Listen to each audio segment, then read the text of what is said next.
Siempre había trabajado como vigilante nocturno en plazuelas de los barrios antiguos de Hermosillo.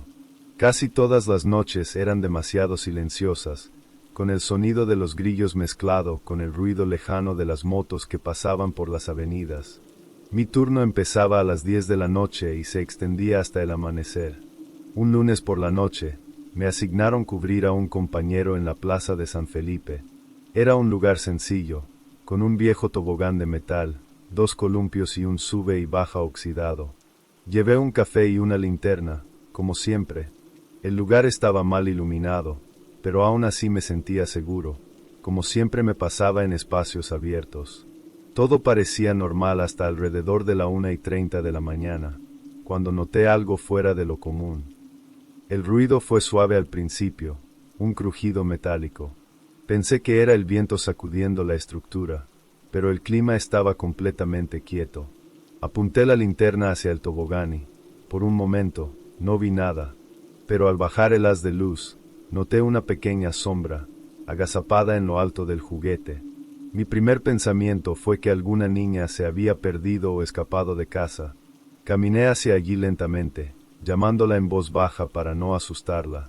No respondió, simplemente se deslizó lentamente. Pero en lugar de correr a algún lugar, volvió a subir. Y volvió a deslizarse hacia abajo. El movimiento era continuo, extraño, casi hipnótico. Y lo más aterrador, el sonido no era solo metálico, también había risas, pero risas que parecían lejanas y a la vez demasiado cercanas. Me acerqué lo suficiente para notar que la niña llevaba un vestido blanco, cabello largo que se balanceaba frente a su cara. No podía ver sus ojos, pero sentí su mirada fija en mí. Grité, le pregunté si estaba bien, si sabía dónde estaba su madre, pero no reaccionó. De repente, dejó de jugar y se quedó quieta en la parte superior del juguete. Cuando subí un escalón en la escalera del tobogán para acercarme, simplemente desapareció. No corrió, no se escondió, simplemente se desvaneció. La temperatura bajó de repente y mi radio comenzó a crepitar. Me alejé, casi tropezando en los escalones. El lugar quedó completamente en silencio, e incluso los grillos dejaron de cantar. Esa risa todavía resonaba en mi cabeza, incluso sin ningún sonido alrededor. Volví al kiosco de la plaza, pensando en lo que había visto, y unos minutos después, un hombre de mediana edad se acercó a fumar cerca de los bancos. Me contó que había vivido allí desde pequeño y que, muchos años antes, una niña llamada Dalia había muerto en un accidente en el mismo tobogán. Se había caído de cabeza una mañana, mientras jugaba sola mientras sus padres se peleaban en casa. Dijo que, de vez en cuando, algunas personas juraban haber visto a una niña jugando sola por la noche, pero que los informes nunca se tomaban en serio. Esa noche, me dijo con la mirada baja, era el aniversario de la muerte de la niña. Y cada año, ese mismo día, el tobogán no paraba. Después de ese día nunca la volví a ver. Fue una noche de experiencia que no quiero volver a vivir. Desde entonces, evito mirar el tobogán por la noche. Le doy la espalda, solo escucho, pero aún así, incluso después de semanas, a veces me sorprendo escuchando ese sonido metálico cuando cierro los ojos.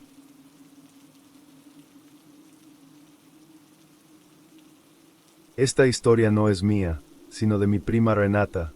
Ella era trabajadora social y daba seguimiento a casos de niños desaparecidos. Hace 2 años, le asignaron dar seguimiento al caso de una niña de 6 años llamada Alma, quien desapareció mientras jugaba en la Plaza Benito Juárez, una zona boscosa llena de bancas de concreto y un kiosco de música central. Alma estaba con su abuela ese día, jugando con una muñeca de trapo azul. La mujer se distrajo unos minutos hablando con un vendedor de raspados, y cuando volvió a mirar a su nieta, ya no estaba allí. Registraron toda la plaza, sin testigos, sin gritos, sin señales de escape. El único rastro que quedó fue la muñeca, colocada cuidadosamente en una de las bancas, como si la hubieran dispuesto allí con amor. Renata siguió la búsqueda durante semanas. La policía descartó secuestro, ya que nadie vio nada.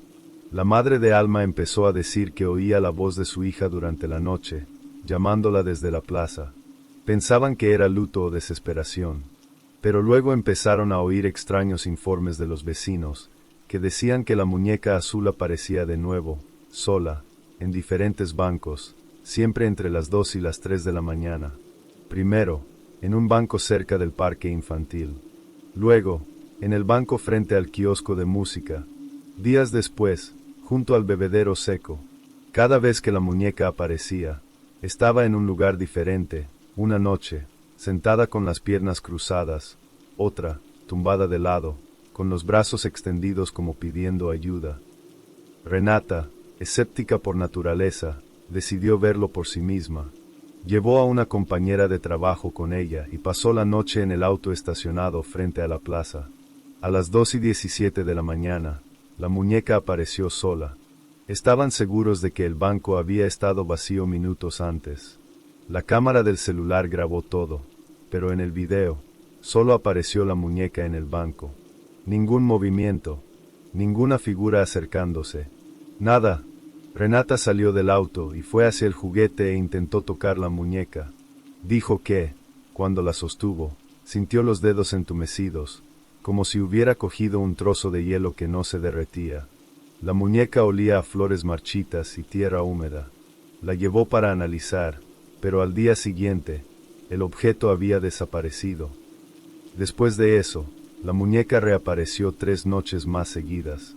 La policía envió patrullas, instaló cámaras en la ciudad, pero nada captó el momento en que el juguete apareció en los bancos. La policía descubrió que en los años 80, una niña llamada Clarita fue atropellada en esa misma plaza y que había una muñeca azul con ella. Los vecinos supersticiosos dicen que la plaza está maldita, que de vez en cuando se llevan a un nuevo niño y que siempre queda un juguete como cebo, como si algo en ese lugar intentara repetir la tragedia. Queriendo saber más, Renata buscó el historial de Clarita, y la encontró. La muñeca de esa época había sido enterrada con ella, pero la tumba había sido profanada, y la muñeca no estaba en el ataúd. Entró en pánico y comenzó a creer lo que decían los vecinos. Renata comenzó a darse cuenta de que este caso no era normal. Aún no se ha cerrado, y algo en ella siente que nunca lo será. Unos meses después, un domingo por la mañana, Renata pasaba por la plaza y me contó que con el rabillo del ojo vio a una niña sentada sola en el banco, abrazando una muñeca, y automáticamente recordó el incidente de antes y miró el banco y la niña había desaparecido y en el rincón estaba la muñeca. Se acercó, miró la muñeca que tenía una sonrisa bordada y labios cosidos y se dio cuenta que ese lugar realmente estaba maldito.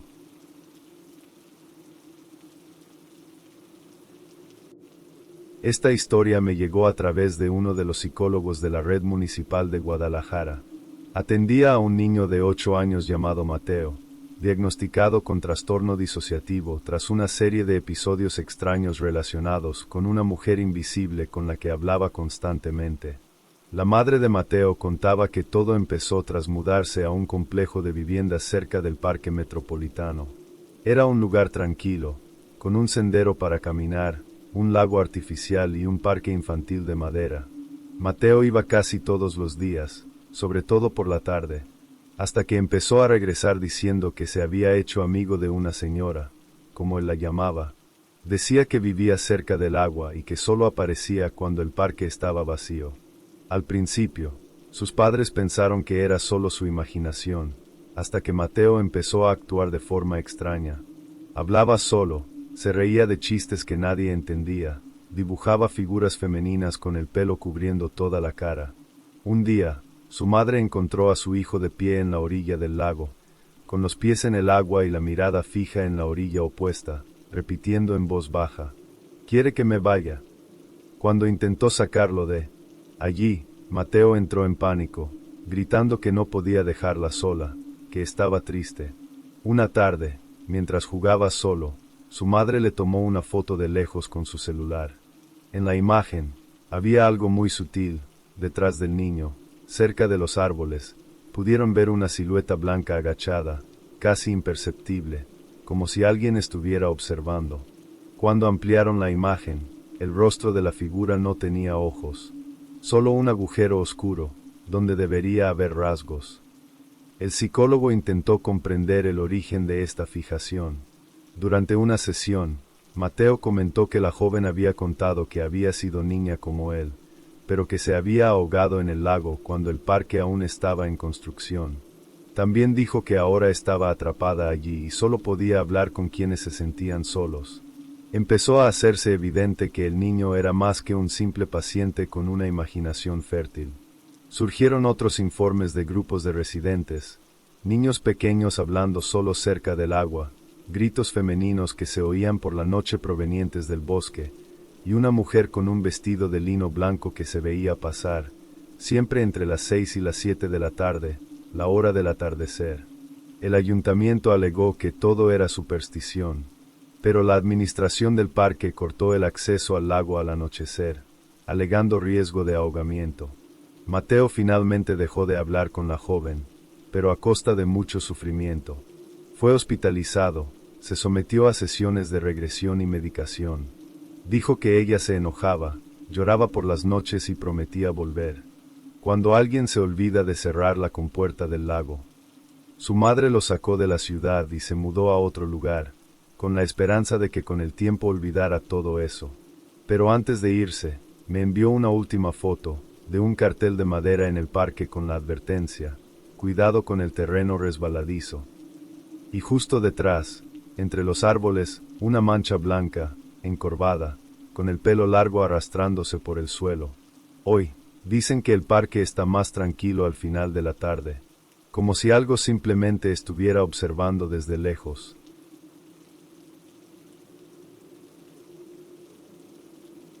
Llevo 10 años trabajando como barrendero en San Luis Potosí, y mi trabajo consiste en barrer calles y plazas durante las primeras horas de la mañana, cuando la ciudad duerme y los espacios públicos están desiertos.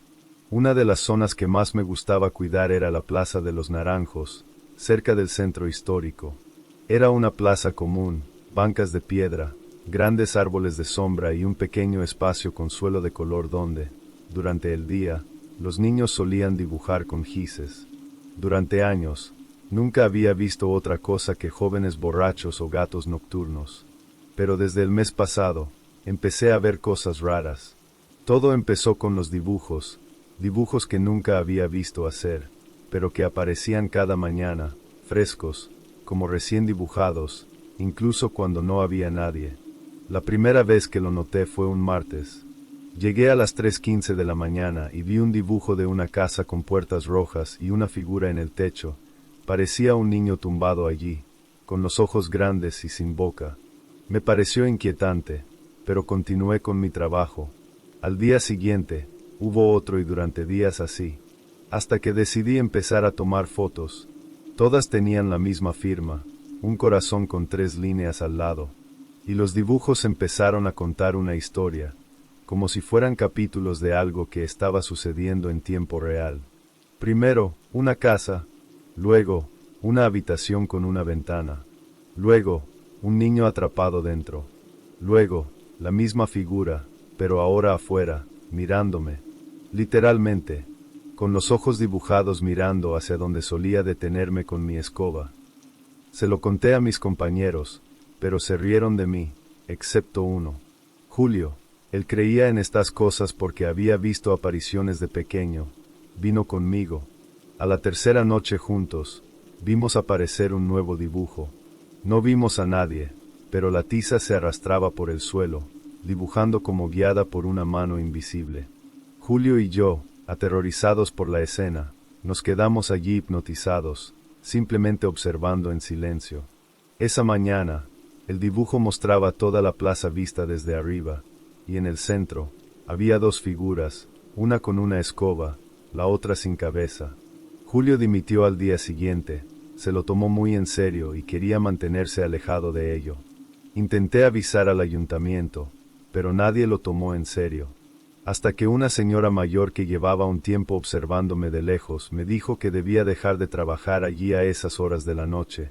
Dijo que las cosas cambiaban de noche, que esos dibujos no eran inocentes. Insistí durante unos días más hasta que, Aparecieron los mismos dibujos en el suelo a la misma hora, solo que había figuras de niños y en medio de ellos otra figura con una escoba. No sé muy bien cómo interpretar eso. Miré eso, y automáticamente me vino a la cabeza la voz de la ancianita que me dijo que saliera de ahí.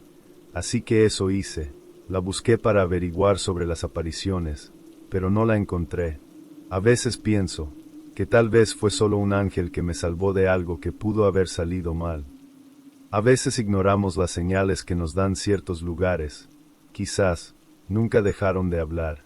Somos nosotros los que olvidamos escuchar. Si te gustaron estas historias, suscríbete al canal, comparte este video con alguien y, por supuesto, dale a me gusta.